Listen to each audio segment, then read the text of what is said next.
Olá pessoal, bem-vindos ao Despertos. Eu sou Cris de Pascoal, estou aqui com Maria Cepeda, autora da série de livros O Sol Negro e professora do Método de Integração. Tudo bem, Maria? Como vai você? Olá, tudo bem, pessoal? Tudo bem, Cris? Hoje o assunto é bem divertido. Novamente, resenha de filmes, porque nós utilizamos os filmes para mostrar o que temos na história da humanidade, na vida real, e coisas que estão acontecendo ou que aconteceram e que, obviamente, nos influenciam e muito. Então, vamos aproveitar? Bem, pessoal, hoje no Despertos nós vamos abordar quem quer ser Robin Hood. E eu começo aqui com a Maria, né? Maria, nas últimas semanas aí vimos filmes muito interessantes que, de maneira aí desapercebida pelos que estão aí adormecidos, insere dados, quadros de memórias e até comandos para o despertar da humanidade. Só que é incrível como a grande maioria não percebe que lá está. Por que os filmes têm colocado tanto esse tipo de revelação?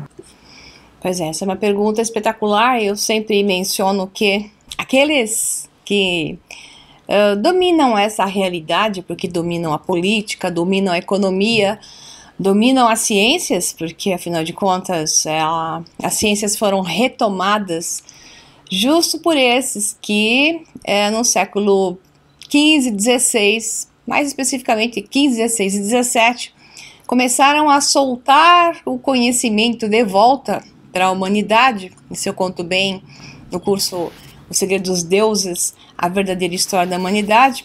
A verdade, isso já está sendo contado, né? Sobre a história do que se chamou o Império Romano. E eu vou falar um pouquinho disso no próximo vídeo, que é o Aquaman. O vídeo do Aquaman, nós temos dois super-heróis aqui, né? O herói, que não é tão super assim, mas é um herói, que é o Robin Hood, e o Aquaman, que são dois filmes que estão no cinema agora, nesse momento. Então nós estamos fazendo, na verdade, a resenha dos dois, e eu separei os temas entre eles. Então essa história de Império Romano, embora o pessoal veja Atlântida, eu vou explicar lá.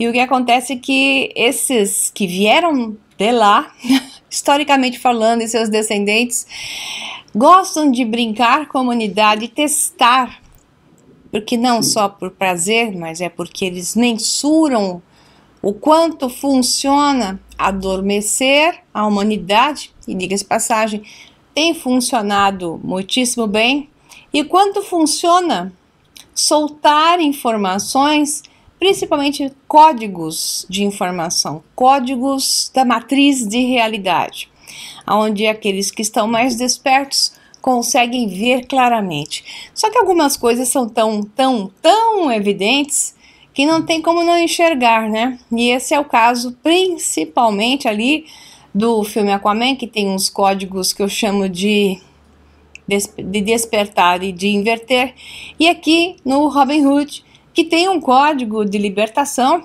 que vem já dos últimos filmes que nós fizemos resenha, avaliação aqui pelo programa Despertos, que está nos nossos canais, canal da Cris e o meu canal, que é o Sol Negro 11, Maria Pereda, então, e no Cron TV da Cris de Pascoal. Ali vocês vão encontrar vários filmes, os últimos, principalmente onde esses códigos de despertar estão inseridos. Então, o que nós temos aqui no Robin Hood é exatamente essa colocação de que nós estamos numa situação que parece até sem saída para a humanidade, sendo levados de uma forma que espetacularmente a grande maioria nem percebe, não percebeu até hoje, para uma nova diretriz mundial, para uma nova ordem mundial, para um novo governo mundial, que está sendo cada vez mais encabeçado por aquilo que se chama de Organização das Nações Unidas, em Bruxelas, que tem a ver com toda essa história que está no Robin Hood, tem a ver com os templários, né? Porque afinal de contas, Bruxelas, Bélgica, aquele país foi criado pelos próprios templários, Suíça e Bélgica, que migraram a partir da sua cisão em 1307 e a sua finalização nos anos seguintes da ordem totalmente, eles migraram para vários locais, Escócia, Inglaterra, mas Escócia foi principal.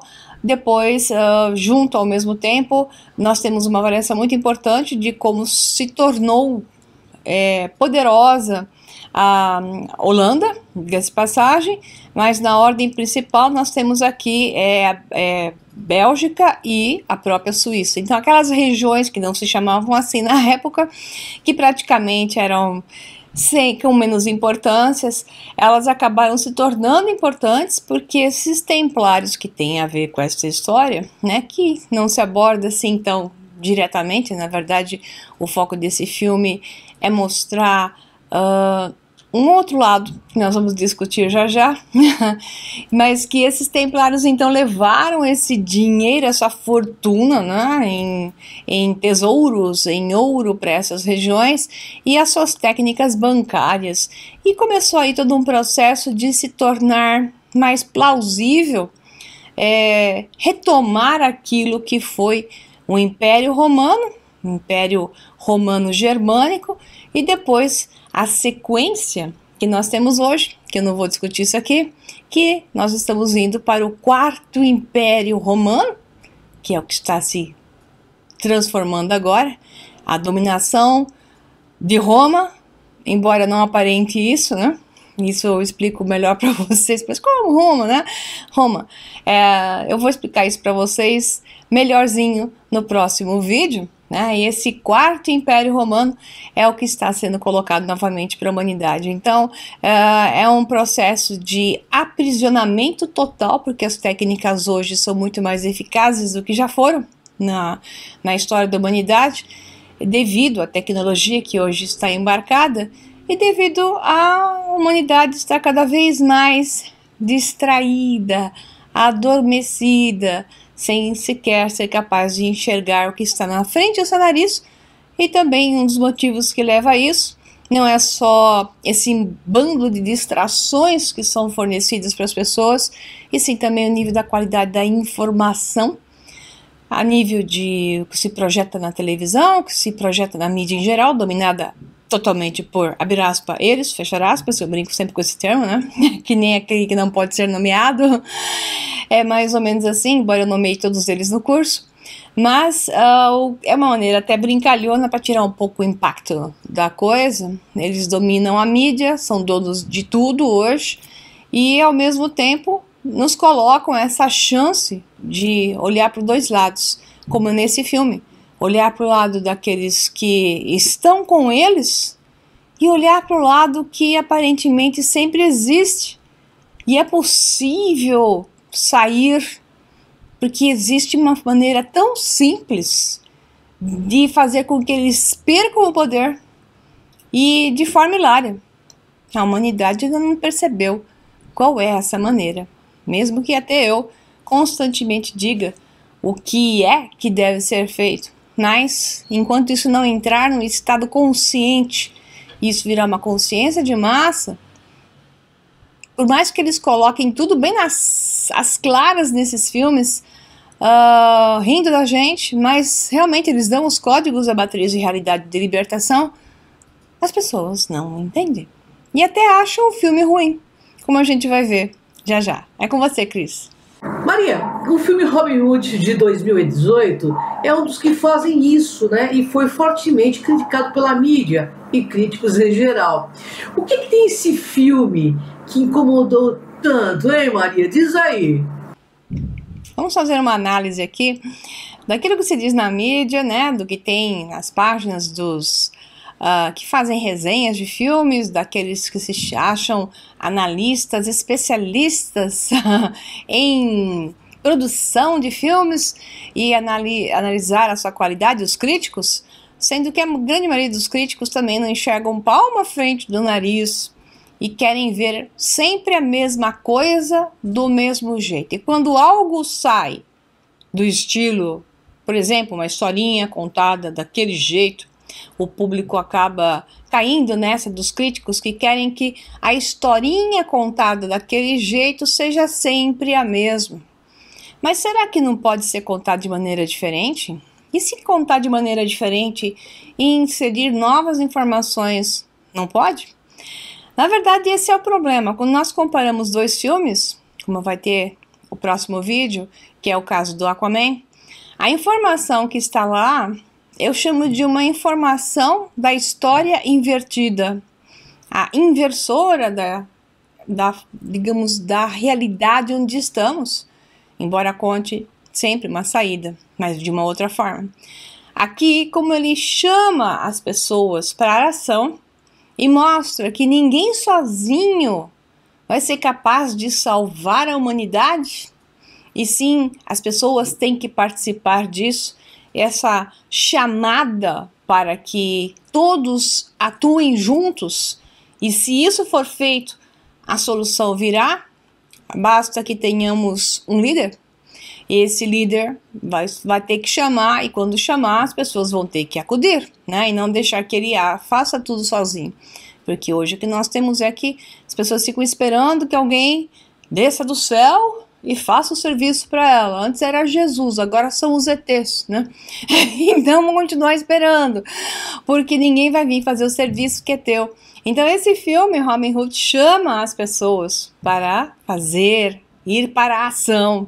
E é por isso que muitos não gostam, porque gostam do herói que faz tudo sozinho, faz todo o serviço, salva todo mundo.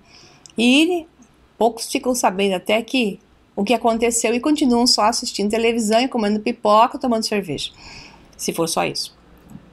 Então vamos ver o que a mídia fala a respeito. Com direção de Otto Bathurst, algo assim, a série Peaky Blinders, que ele, um dos produtores e diretores dessa série, Robin Hood mostra o protagonista voltando das cruzadas e encontrando a região de Sherwood tomada por corrupção e maldade. Decidido a fazer justiça, ele rouba dos opressores para dar os oprimidos aos oprimidos e acaba inspirando o povo a se rebelar contra a tirania. Esse é o clássico de Robin Hood, né? Ou seja, a história de sempre, recontada de maneira distinta, transformando o lendário herói medieval em remakes de outros personagens, como é verdade, eles utilizaram bastante o visual e o estilo do Arqueiro Verde Batman, porque, embora Robin Hood sempre tenha sido um arqueiro na história original, né, como um templário, que não se mostra como um templário, aqui eles falam os cruzados, né, como um cruzado ele deveria ser bom na espada, mas ele se mantém o tempo todo apenas com arco e flecha. Então tem uma puxadinha para o estilo do Arrow da Netflix, não é só Netflix, mas você encontra Arrow na Netflix. O elenco inclui, de cara, o Robin Hood é o Taron Egerton, que é o de Kingsman. Ele é ótimo, esse rapaz, eu acho ele excelente. E o Jamie Foxx, que não precisa falar nada, Jamie Foxx, Jimmy, às vezes assim, né, que tem muitos filmes, e um deles que está aqui assinalado é Em Ritmo de Fuga, mas ele tem um monte, e ele é bárbaro.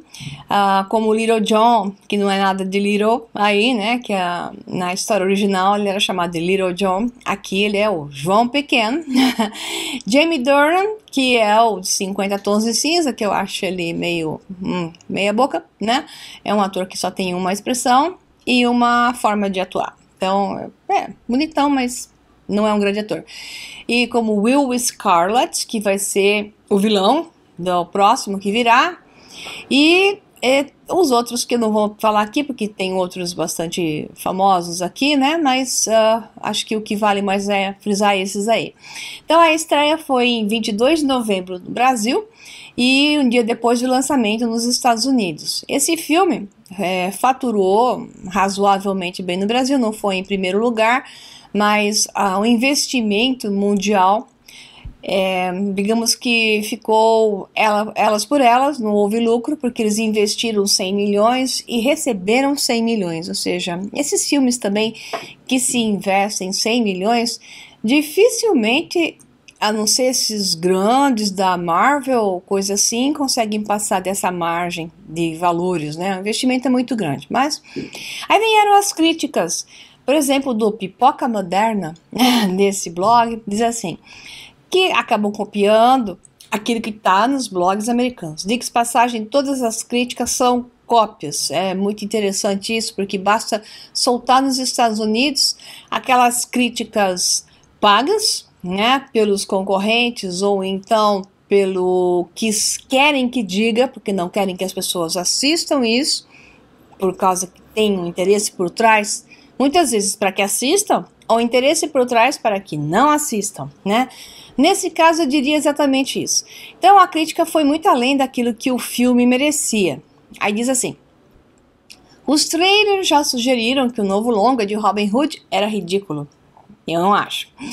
Agora, as primeiras críticas publicadas na América do Norte confirmam a impressão. Veja bem, isso aqui está em português, copiado de um monte que fala a mesma coisa em inglês.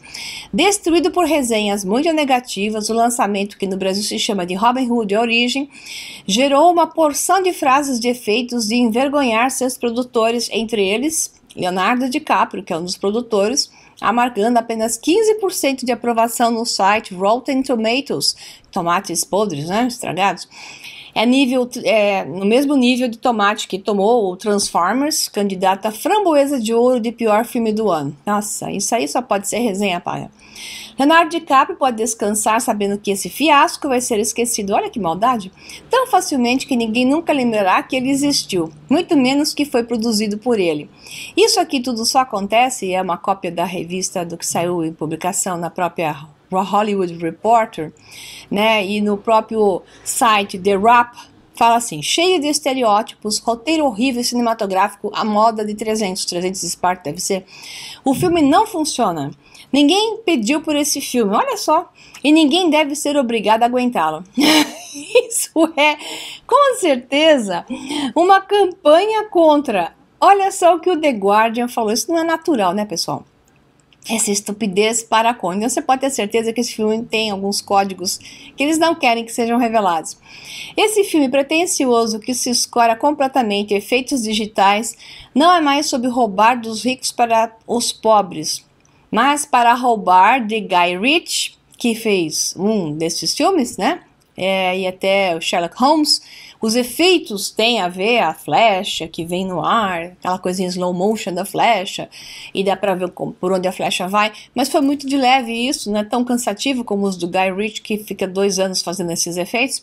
Batman e vários outros, e não dar em troca nada em troca para a audiência, afirmou a resenha do jornal britânico The Guardian. Veja bem, esses jornais são todos dos mesmos donos do mundo, né?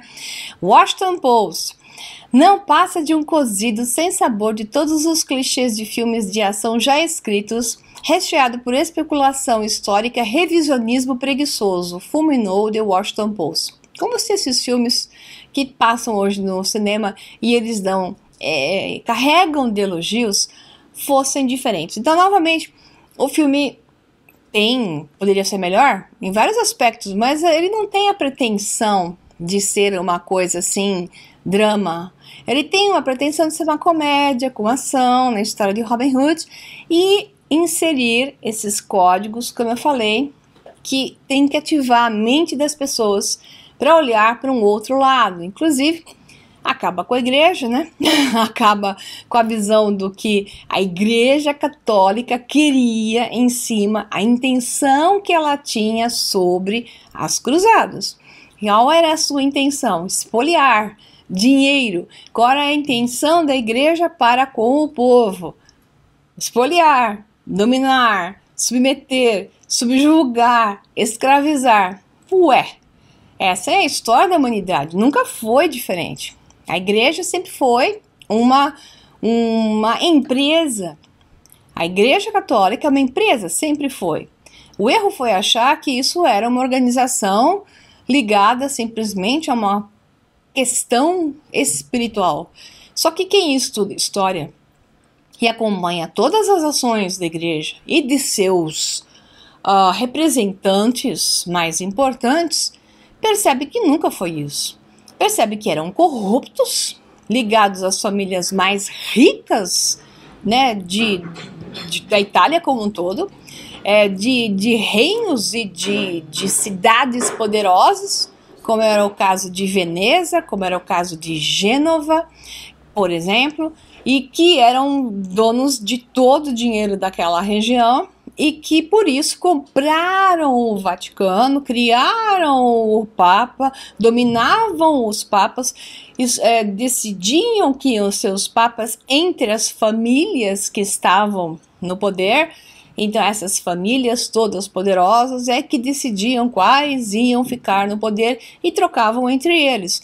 Não havia castidade nenhuma, eles tinham trocentos filhos, 500.000 amantes, desde os padres até os bispos, que pioravam. Quanto mais subia no poder, pior ficava, porque eles eram colocados já só para figurar. Então era um estado de dominação, era uma questão de juntar exatamente o que fala hoje, e a votação que está tendo na Europa sobre a lei Sharia, né, é juntar a política, a economia, com aquilo que se chama de religião, e fazia com que o Vaticano, tanto quanto é nos países islâmicos, né, dominados pela religião islâmica, tenham seus ayatollahs que mandam mais do que o figurante presidente do país, né?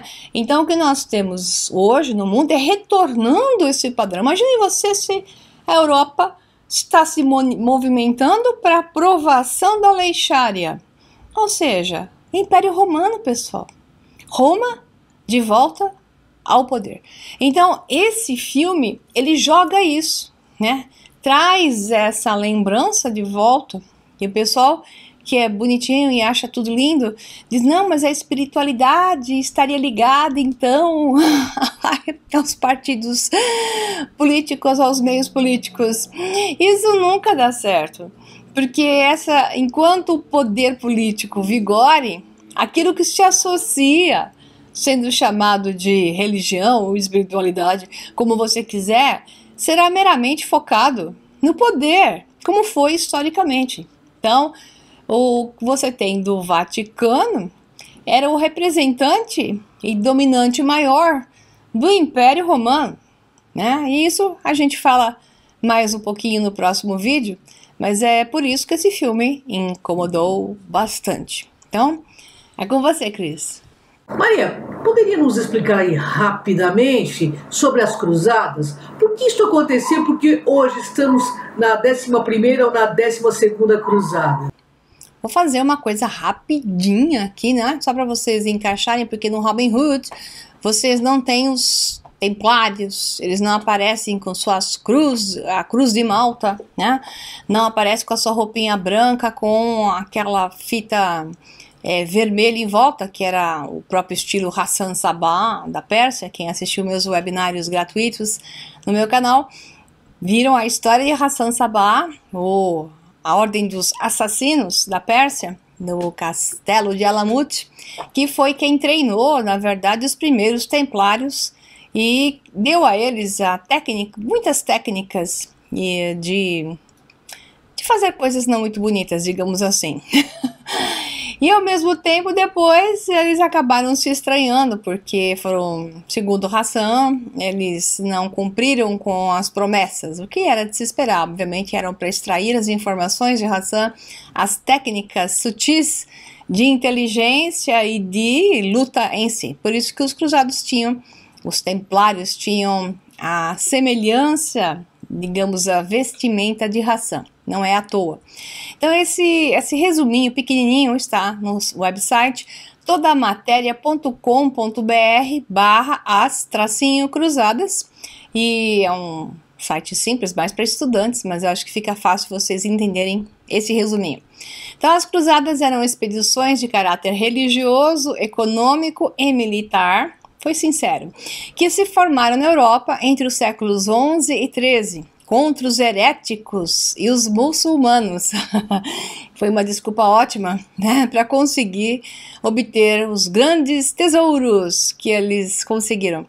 Embora não tenha sido um movimento exclusivamente religioso, as cruzadas tiveram o espírito de religiosidade da cristandade europeia como fator importante de sua formação, ou seja, disfarce. Foi apenas um disfarce para poder se apoderar de tudo, inclusive de terras que não lhes pertenciam, porque Não era da igreja e não era dos católicos aquela região, né? Era do povo que habitava o local. Então, obviamente, os islâmicos teriam, como povos ali das regiões, teriam mais direito àquele local do que os católicos, né? Então, a história foi assim dita que aquilo lá pertencia aos católicos por causa que Jesus viveu lá, né? Então foi uma desculpa e tanto para dizer, sai da frente que eu vou tomar isso daqui para mim. E hoje está sendo utilizada a mesma técnica na subida à Europa desses pobres imigrantes que estão tomando tudo e daqui, se o povo não fizer nada, daqui a uns 30 anos, no máximo, não haverá mais europeus na Europa, né? Porque a coisa tá grave, eu explico isso bonitinho no curso A Verdadeira História da Humanidade, não só nas aulas sobre os Templários, mas em outras aulas que são fundamentais. Eu vou dar um pitaco sobre o assunto no próximo vídeo, que é o Aquaman. Então, voltando para as cruzadas, isso se explica, segundo esse site, diante de uma sociedade onde a fé superava a razão. Eu gostei desse site, até que eles não são mal, porque não tem razão nenhuma em fazer uma coisa, e a fé é uma fé louca daqueles que se submetem a uma coisa dessas e obedecem uma coisa dessas, como vocês vão ver, uma das coisinhas que eu vou observar aqui. A cultura era manipulada pela igreja e vivia-se presa à ideia do pecado e da condenação eterna. Era natural que o homem buscasse a salvação da alma através de atos de fé e penitência. Uma das penitências desejadas era fazer ao menos uma peregrinação à Palestina, igual os islâmicos têm que fazer, pelo menos uma, né? A Meca. Então isso tudo foi cópia, veja bem que interessante, né? Um copiou o outro, Tá, a Terra Santa, o lugar onde Cristo nascera, sofrera e fora enterrado. Então, porque os cristãos católicos não conseguiam chegar até lá, porque eles constantemente eram pilhados no caminho por ladrões e por heréticos e que roubavam tudo deles nesse trajeto até os matavam. Supostamente, os templários foram criados para proteger os peregrinos na sua peregrinação à Terra Santa, coisa que isso foi o que menos aconteceu, se é que aconteceu, diga-se de passagem, né? Então, o objetivo das cruzadas era libertar a Terra Santa, conquistada pelos turcos seldjúcidas, né? Um termo esquisito, dinastia do fundador Seljuk, que proibiu a peregrinação do ao Santo Sepulcro em Jerusalém. Na verdade, não é bem assim, né? Essa questão ela era permitida, sim. O problema é que ocorriam ataques no caminho e se achou uma desculpa, mas não foi bem proibição. Tanto assim que, se você ler o Corão reconhece Jesus como um profeta. Então, eles não poderiam atracar exatamente dessa forma, embora nem todo mundo seguiu o Corão ao pé da letra, igual a igreja nunca seguiu as palavras de Jesus e até as inverteu, né? Diga-se passagem, historicamente falando, né? Jesus nunca disse para pregar outros na cruz ou para torturá-los, despedaçando em pedaços, para que confessassem coisas que não tinham feito, né? Então, estamos falando de dois lados não tão distintamente diferentes. Então, a tentativa do papado de unir a Igreja Ocidental e a Igreja Oriental, separadas desde 1054 pelo cisma do Oriente, também era um interesse, né? Então, era juntar a Igreja Bizantina, né, com a Igreja de Roma, porque isso acabou se separando. Então, um dos objetivos era não perder aquele tesouro lá e não deixar um concorrente ganhar a fortuna maior que estava lá e não em outro lugar. Então, a tentativa dos nobres europeus de se apropriarem de terras no Oriente foi outro dos motivos importantes. Então, os objetivos estavam aqui. E a necessidade de algumas cidades comerciais europeias, principalmente as italianas, que eram dessa nobreza negra. O termo é nobreza negra por causa do símbolo, não por causa da cor da pele, que é italianos, né? Então, a nobreza negra, principalmente a nobreza negra veneziana, eles que financiaram esse sistema todo, né, em nome da igreja, em nome dos católicos. Então, o que eles queriam, na verdade, Eram algumas cidades comerciais na Europa e através de um exército poderoso isso se tornaria possível, né? E que estavam então interessados em entrepostos, em vantagens de busca de produtos orientais e pela possibilidade de abertura do mar Mediterrâneo ao comércio, que era o caso, um dos mais importantes, porque quem dominava os mares se tornava o verdadeiro império. A explosão demográfica europeia, que gerou uma população marginal, sem emprego e sem terras, que uniu seu fervor religioso ao desejo de riqueza. E também foi uma maneira de diminuir essa população. Coisa que está mais ou menos muito semelhante ao que está acontecendo agora. Então, o que nós temos aqui, você tem alguns locais que citam 9 cruzadas, outros locais que apresentam 10, que apresentam 11 e que até apresentam 12. Então, depende do ponto de vista. Aqui, eles listaram as 9 oficiais e as 2 que não deixam de ser, mas não são consideradas cruzadas especificamente. Então, a primeira cruzada foi a Cruzada Popular dos Mendigos, em 1096. Isso porque o povo se juntou mais ou menos no mesmo arrastão que nós temos hoje em direção aos Estados Unidos, naquela caminhada, vem com a gente, vamos juntos para lá fazer o que, sei lá o que, vem conosco, mas nós vamos fazer o que lá, não sabemos, a gente vai ganhar tudo de graça, vem com a gente, mas eu não sei nem o que eu estou fazendo nessa aqui, mas eu estou entrando, vai todo mundo, um puxa o outro, pega a criança que não é deles, arrastam as crianças pelos caminhos sem os pais, né, e diz que elas estão chorando porque elas estão com fome, e, não, elas estão chorando porque sequestraram as crianças, e é por aí que vai a coisa. Então isso aqui aconteceu também nessa fase. Em a primeira cruzada, que é a Cruzada dos Nobres, onde eles se juntaram e viam que tinha realmente condição de ganhar dinheiro, é a primeira cruzada de 1096 a 1099. Então o povo, os mendigos foram na frente, os tolos e cegos, atrás foram os nobres. Então esses morreram primeiro, os nobres vinham atrás, né? E esses então de 1096 a 1099. A segunda cruzada foi de 1147, demorou aí, né, um pouquinho, a 1149. A terceira cruzada, 1189 a 1192. A quarta cruzada, 1202, 1204.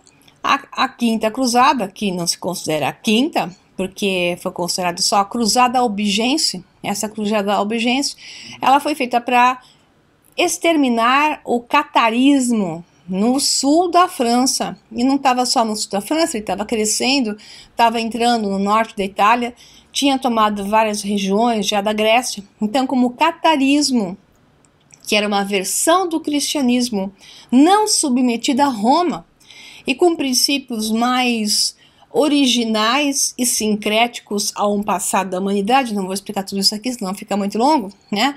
Eles foram feitos como, digamos, objetivos principais de uma eliminação de concorrência. Então eles foram todos exterminados na França e nas regiões que eu acabei de mencionar.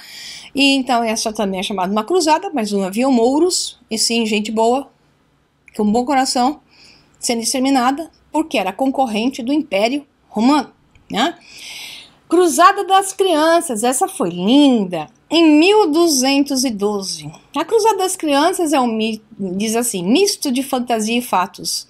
Eu diria que mais fatos, e muito do que você tem hoje nessa caminhada para os Estados Unidos tem a ver com isso aqui, e arrepie-se um pouco. Se você for muito sensível, não ouça. Essa cruzada se baseava em 2 movimentações separadas com a origem na França e na Alemanha no ano de 1212. Ela, veja bem, levou crianças, por volta de 50 mil crianças da França e da Alemanha, para entrar na Cidade Santa, né, indo em direção a Jerusalém. Metade dessas crianças morreram no caminho de maus tratos, fome, etc. Metade sumiu. Então essas crianças nunca chegaram ao seu destino e nunca lutaram, porque eram crianças. Então a história das crianças puras, que então surgiu no Vaticano a ideia de como Jerusalém era uma cidade pura, seriam levadas crianças para purificar, e elas lutariam pela religião católica. Isso aqui foi feito um trading, né, uma troca com os mouros. Foi feita uma negociação. Então isso aqui foi venda, escravos. Então essa história de que metade morreu, talvez tenha morrido, porque eles não iam cuidar mesmo. Mas a outra metade, veja, mais de 25 mil crianças, foram transformadas em escravas de diversas formas. E isso está acontecendo hoje. Talvez em menor escala, quem sabe, mas nessa caminhada toda de peregrinos em direção aos Estados Unidos, sabe-se muito bem quantos milhares de relatos de crianças que foram sequestradas pelo caminho e entraram ali, naquele lugar, né, e estão sendo utilizadas de diversas maneiras. Pois é, a coisa é feia. Aí vem a quinta cruzada, 1217 a 1221, a sexta, 1228 a 1229, a sétima, 1248 a 1254, a oitava, 1270, e a nona cruzada, 1271, 1272, ainda citações de uma 10ª cruzada, né? Então depende do ponto de vista. Hoje nós estamos na 12ª, na 11ª, 12ª, se você considerar essas duas cruzadas, ou até de acordo com outras citações. O que nós estamos vendo hoje é a 13ª cruzada. Então, depende de quantas você vai adicionar, porque existem adições diferentes de novas cruzadas. Então, a coisa é essa, de um resuminho para vocês. É com você, Cris.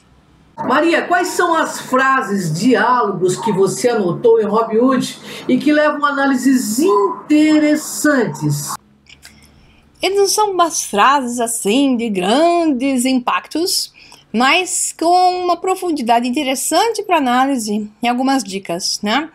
Então a primeira coisa que você ouve ali é: você é um cruzado, né? Porque cruzado templário, que seria o termo em português, mas cruzado também é utilizado mais em Portugal, por causa das cruzadas. Como eles não estavam vestidos de templários nesse filme Robin Hood, eles estavam com roupinhas sem símbolos religiosos. Então, vamos dizer assim, você é um cruzado, e agora você tem que ser um guerreiro. Isso significa que você tem que ser um guerreiro que não é só de matar homens, e não era isso que ele queria dizer, um guerreiro com relação ao herói da sua própria história, né? Com relação a vencer a si mesmo para vencer a realidade onde você estava. Então foi profunda essa frase no Robin Hood, naquele momento. Outra frase: tudo acontece quando chega a hora, homens a cada vez ficando mais ricos e os inocentes ficando mais pobres.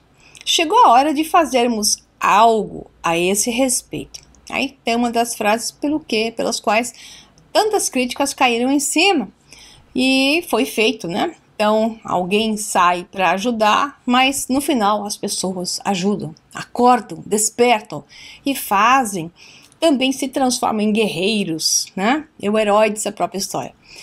Outra frase: você não tem poder se acreditar que não tem poder algum. Puxa, isso é o que me esgoela o tempo todo falando nos meus cursos, onde eu busco resgatar o seu poder pessoal, que porque fomos doutrinados a nível de religião, a nível de conceito, de sermos nada, nascermos do pecado, não temos poder nenhum e precisarmos de alguém de fora vir nos salvar, obviamente fomos doutrinados a não termos poder nenhum, né, a submeter-nos a tudo e a baixar a cabeça. Então, essa frase é outra chamada para despertar no filme Robin Hood: você não tem poder se acreditar que não tem poder algum. Pois é, só que quando as pessoas percebem que tem poder, elas têm que então reunir o que se chama de coragem, porque não é só encontrar o seu poder pessoal. Para que ele seja posto em ação, é necessário coragem de enfrentar o desafio de fazer a coisa certa da maneira que ela tem que ser feita. O xerife de Nottingham faz um discurso para inflamar o povo contra os mouros, dizendo que eles eram o grande inimigo por considerarem os católicos o lado mal da história. Na verdade, ele não fala bem mouros, esses termos não são usados, né, no filme, nada que comprometa, são os hereges, né, O objetivo era de convencer o povo a pagar mais impostos para amparar a guerra, né? A guerra que só teria vantagens para o xerife, para os nobres ali da região, né, da Inglaterra, e para a igreja. Então, vem mais uma frase.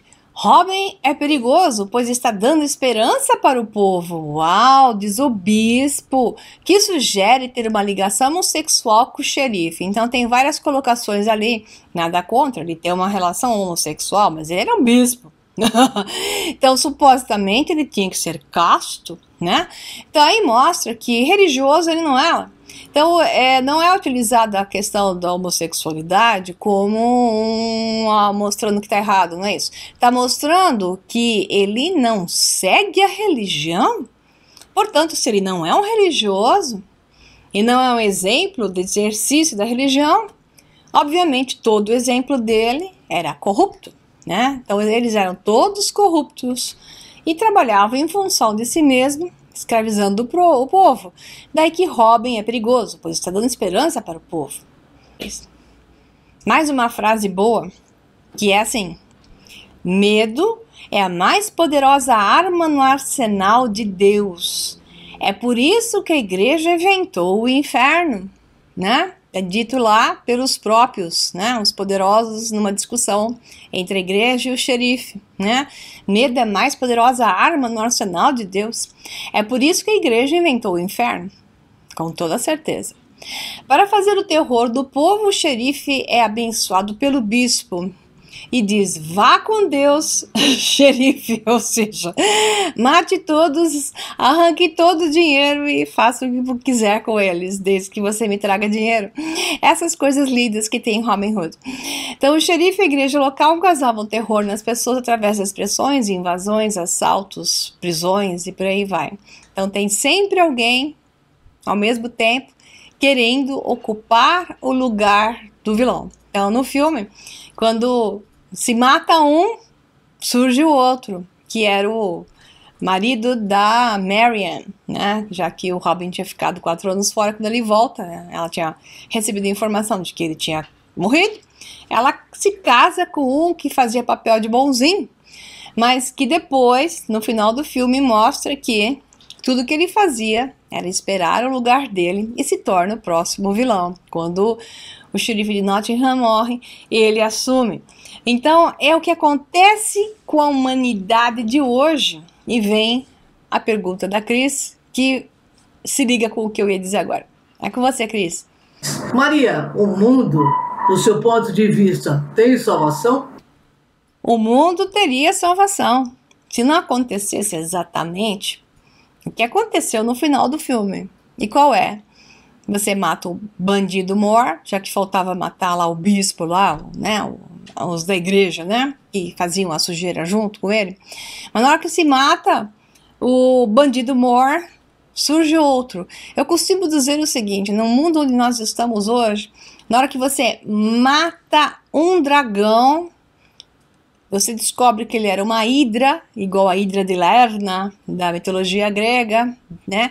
Corta-se o pescoço, nascem 2 pescoços no lugar. E ela nunca morre. Aí você corta esses 2, nascem 4 pescoços.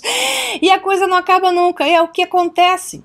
Que quando você se livra dos de cima aqui, brota da própria humanidade que antes clamava por ajuda e apontava os outros como ladrões e malvados. Veja a história do Brasil recentemente.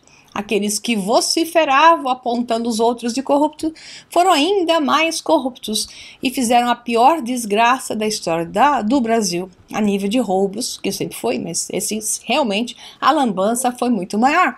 Então, o que acontece? A humanidade tem salvação? Por enquanto não. Por quê? Porque a humanidade se transforma, igual o agente Smith Matrix, né? Ele vai se transformando as pessoas nele mesmo. Então, enquanto a ressonância das pessoas, da massa, estiver inserida em se transformar em imagem e semelhança desses arcontes que dominam a religião, a política, a economia são os líderes do mundo, se livra de todos eles, brotam novos. Então, a humanidade não se salva, ela se mantém naquilo que é a sua própria ressonância. Existem os bons? Sim, claro que existem os bons, mas os bons se mantêm quietos, submissos, submetidos a esses que fazem essas coisas.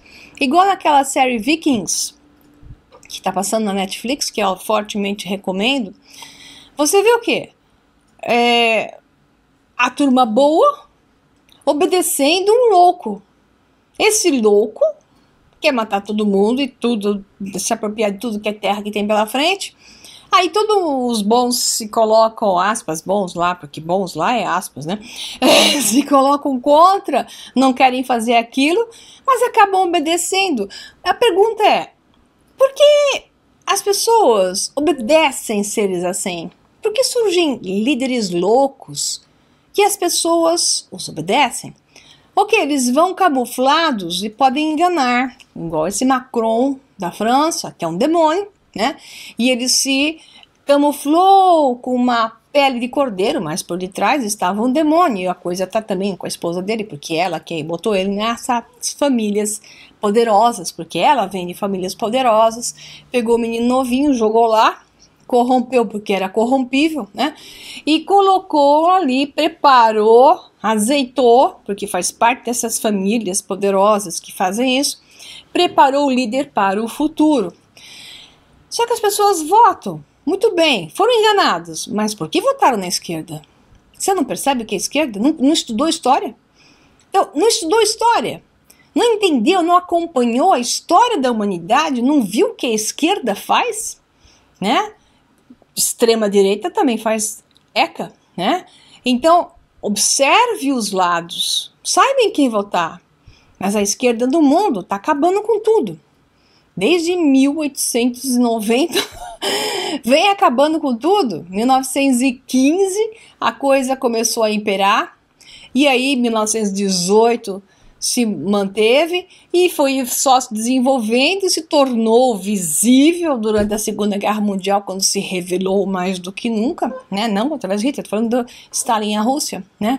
Foi ali que a grande matança ocorreu, disfarçada, porque todo mundo estava olhando para a Segunda Guerra e para Hitler, enquanto ele estava exterminando 80 milhões de pessoas ali na Alemanha, na Rússia, enquanto olhavam para a Alemanha.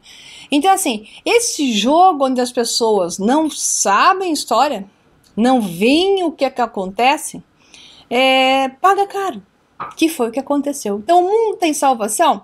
Só terá salvação de uma forma: se olhar para a história e conseguir conhecer e reconhecer padrões, senão vai acabar caindo no conto de um outro que vem com carinha de cordeiro, contando histórias lindas, mas dá para ver de onde vem, né? Aqui no Brasil tem outros contando histórias de partidos novos, que fazem parte dos mesmos, que oprimem a humanidade, e o pessoal ainda fala, não, mas esse é novo, partido novo, mas o cara é dos mesmos, pertence a, abrir aspas, eles, fechar aspas, né? Então esses que vêm vindo, se preparando para assumir poder, esses todos são dos mesmos e vão jogar o mesmo jogo. Então as pessoas têm que estudar a história, mas além de estudar a história e entender os padrões, que não é estudando a história oficial que você consegue isso, é sim estudando a verdadeira história da humanidade, é também sendo uma pessoa melhor. Você tem que ser uma pessoa melhor. Então carecemos de boas pessoas, de fato. E as boas pessoas, de fato, não são só aquelas que se preocupam com o seu próprio umbigo, e sim aquelas que se preocupam com o bem maior e tomam atitudes que englobam não só o eu, mas englobam todos os outros. Então esses que saem da sua casinha de cristal e se põem para fora para defender aquilo que nós precisamos para um mundo melhor, esses sim, quanto mais vierem, farão diferença, que é a chamada que esse filme faz. E por isso foi, na minha opinião, unicamente criticado por isso, não que o filme não pudesse ser criticado por algumas coisinhas, mas são tão bobinhas frente a uma mensagem maior e uma boa produção e uma boa diversão. Portanto, o motivo das críticas era essa mensagem que é deixada para a humanidade, tipo assim, acorda, faz o seu papel, porque você não está fazendo.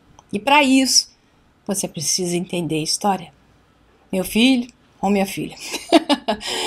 É com você, Cris. Um abração, pessoal, e até o próximo, tá? Vamos assistir o próximo programa. Tchau, tchau. Pessoal, o programa Despertos ele foi criado para quem já abriu as persianas da sua mente e cuidadosamente as fixou para que pontos de luz, de novas ideias e conceitos penetrem e perturbe a sonolenta e estagnante zona de conforto.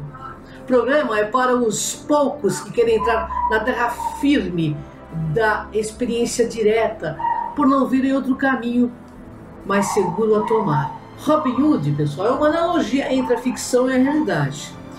Muitos afirmam que ser injusto com os ricos em questões patrimoniais para favorecer os pobres não é injustiça, mas distribuição de riqueza.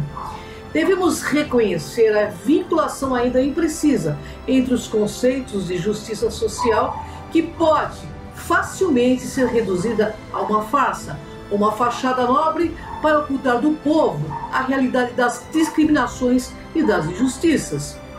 Todas as teorias da justiça se preocupam aí em justificar formas de inserção dos cidadãos, independentemente da sua condição social, nos benefícios acumulados aí pela própria sociedade. O messianismo, pessoal, sempre produziu um mercado de ilusões e certamente nunca resolveu nada. De qualquer modo, ao tratar os direitos aí do trabalhador, do consumidor, dos ofendidos em agressão predatória aí do meio ambiente, da mulher vítima do assédio ou da violência física ou sexual, das minorias, dos oprimidos em geral, com a dignidade que, além de postulado constitucional a todos os segurados, é princípio de uma verdadeira e não falaciosa modernidade. Como vemos aí na atualidade, que exige da globalização, da solidariedade, onde os juízes cumprem seu dever social. Será mesmo? Em verdade, não redistribui renda ou papéis sociais. Não é essa a sua função, mas ao buscar garantir um valor justo, atende somente assim a razão de sua presença como vetor de civilização na democracia contemporânea marcada aí pelo espírito republicano e participativo. O filme Robin Hood nos demonstra que não adianta deixarmos e esperarmos apenas que a justiça faça a sua parte, porque depende de cada um de nós mudarmos os sistemas, que tira do pobre 5 meses de seu trabalho para pagamento de impostos. Um país onde o presidiário ganha mais que o aposentado e o deputado ganha 50 vezes mais que o assalariado. Está tudo errado. A questão é por que tem de ser assim.